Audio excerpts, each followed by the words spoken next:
Okay. Jan, today's toddlers experience with technology, they experience it in radically different ways than I do or even my children do.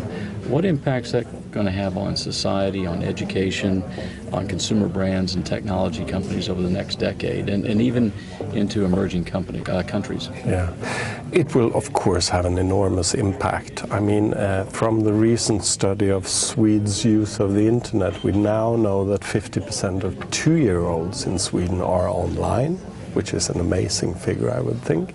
So therefore, people start to learn already as 2-year-olds with technology. And that's a fundamentally different thing from when you and I were young. So that's an important thing to be able to know and to recognize that. Also, the use of technology has made it so that people, students or learners, actually many times know more than those people they interact with. I'm thinking about if you come to a doctor and have a particular disease or something like that, you may have been online to investigate all sorts of things you could find out about these and feel that you maybe are more well updated on the recent development within that disease than your doctor is.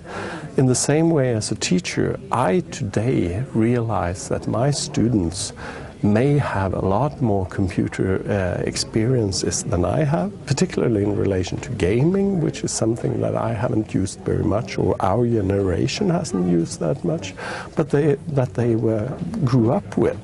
And so therefore, now as teachers, we need to be aware that what we teach must be based not on us knowing more than our students do at all time, but actually knowing different things, so that we can help the students to use their knowledge and experience in computers in a good way to be able to develop their skills for the society for the future.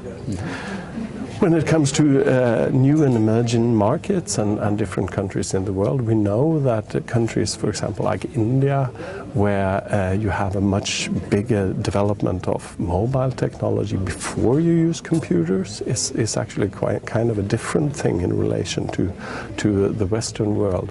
And that means that you need to understand a completely different culture in terms of use of these things. Many of these people have maybe only the mobile device as their basis and what they relate to when they talk about interaction with computers, which is clearly a different thing to interacting with computers.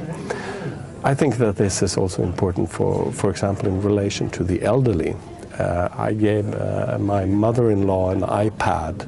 She's kind of has problems with her hands and interacting, and she actually then got into using this quite significantly, but she wouldn't want to use a computer.